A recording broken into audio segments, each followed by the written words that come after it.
ময়দানে নেই বিরোধীরা, এদিকে ভোট হচ্ছে। কারণ অন্যতম বিরোধী দলগুলি ভোট বয়কট করেছে। আজ রবিবার বাংলাদেশে অনুষ্ঠিত হচ্ছে জাতীয় নির্বাচন। সকাল 8টা থেকে শুরু হচ্ছে ভোট গ্রহণ, চলবে বিকেল 4টে পর্যন্ত। শনিবার নির্বাচনের আগের দিন অবধি বাংলাদেশের বিভিন্ন জায়গায় বিক্ষিপ্তভাবে অশান্তির খবর মিললেও এদিন সকালে ভোট গ্রহণ হওয়া থেকে শুরু করে আপাতত কোনো অশান্তি হয়নি বলেই সূত্রের খবর। তবে নির্বাচনী আচরণবিধি লঙ্ঘনের অভিযোগে আটক করা হয়েছে রাজশাহী সিটি কর্পোরেশনের panel মেয়রকে।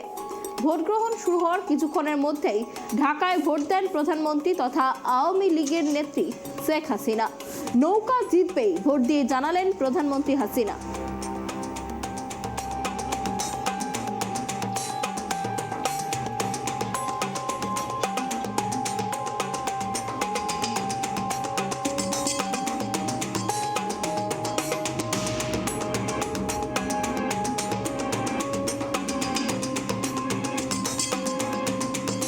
Our country is the sovereign country, sovereign independent country.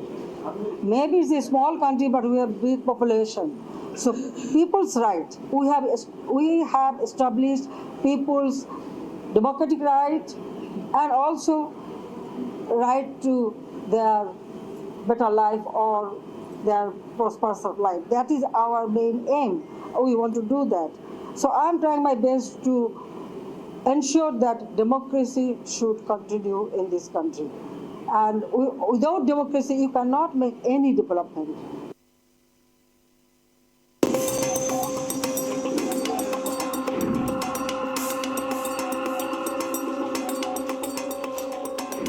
আজ রবিবার বাংলাদেশের জাতীয় নির্বাচন। ইতিমধ্যেই ভোট দিয়েছেন বাংলাদেশের প্রধানমন্ত্রী শেখ হাসিনা এবং ভোট দিয়ে তিনি বার্তা দিয়েছেন নৌকা জিতবেই। আত্মবিশ্বাসী প্রধানমন্ত্রী শেখ হাসিনা। এই বিষয়ে বিস্তারিত জানবো, আমাদের সঙ্গে রয়েছে আমাদের প্রতিনিধি সত্যজিৎ। যেমনটা দেখো, জানা যাচ্ছে যে আজ বাংলাদেশের জাতীয় নির্বাচন আর সেখানে প্রধান বিরোধী দলগুলি ভোট বয়কট করেছে। এই আবহেই চলছে জাতীয় নির্বাচন, কি বলবে? দেখো অনন্যা, বাংলাদেশের রাজনীতি কিন্তু আন্তর্জাতিক বিষয়ে একটা কিন্তু অত্যন্ত গুরুত্বপূর্ণ। তোমরা তুমি দেখো যে পৃথিবীর একমাত্র বাংলাদেশই একমাত্র দেশ যেখানে কিন্তু গত কয়েক দশক থেকে দুজন মহিলা নেত্রী বাংলাদেশকে পরিচালনা করছে, একজন শেখ হাসিনা আর একজন খালেদা জিয়া।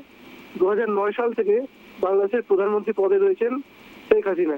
এর আগে খালেদা জিয়া দীর্ঘদিন প্রধানমন্ত্রী পদে ছিলেন। কিন্তু যদি মহিলা নেত্রীর দিকটা পেছনের দিকে তাকায়, তাহলে পৃথিবীর একমাত্র শ্রীলঙ্কাতেই সিরিমাভো বন্দারানীকে প্রথম মহিলা প্রধানমন্ত্রী হয়েছিলেন। এটা কিন্তু বিশ্বে একমাত্র প্রথম। এবার তারপর থেকে কিন্তু বাংলাদেশই একমাত্র দেশ যেখানে দুই মহিলা নেত্রী কিন্তু পরিচালনা করছেন।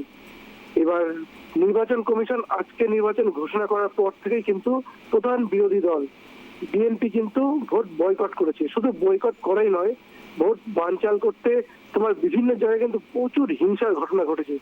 এই হিংসা থামানোর জন্য প্রচুর র্যাব নামানো হয়েছে, বিডিআর নামানো হয়েছে, পুলিশ মোতায়েন করা হয়েছে।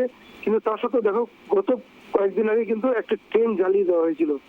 অভিযোগ কিন্তু সেই প্রধান বিরোধী দল বিএনপির দিকে।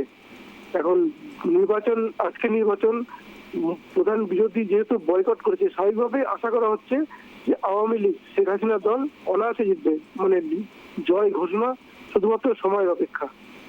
অনন্যা, অনেক ধন্যবাদ সত্যজিৎ আমাদের সঙ্গে থাকার জন্য। আপনাদের আরো একবার জানিয়ে রাখি, আজ ওপার বাংলায় নির্বাচন, জাতীয় নির্বাচন। ইতিমধ্যেই ভোট দিয়েছেন আওয়ামী লীগের প্রধান তথা সেদেশের প্রধানমন্ত্রী শেখ হাসিনা এবং তার গলায় কিন্তু আত্মবিশ্বাসের সুর আমরা দেখতে পেলাম।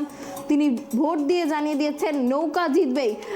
কিন্তু এই প্রেক্ষাপটে প্রধান বিরোধী দল বিএনপি তারা কিন্তু ভোট বয়কট করেছে, কিন্তু তারই মধ্যে চলছে নির্বাচন এবং যেমনটা জানা যাচ্ছে যে সকাল থেকে তেমন কোনো অশান্তির খবর সামনে আসেনি।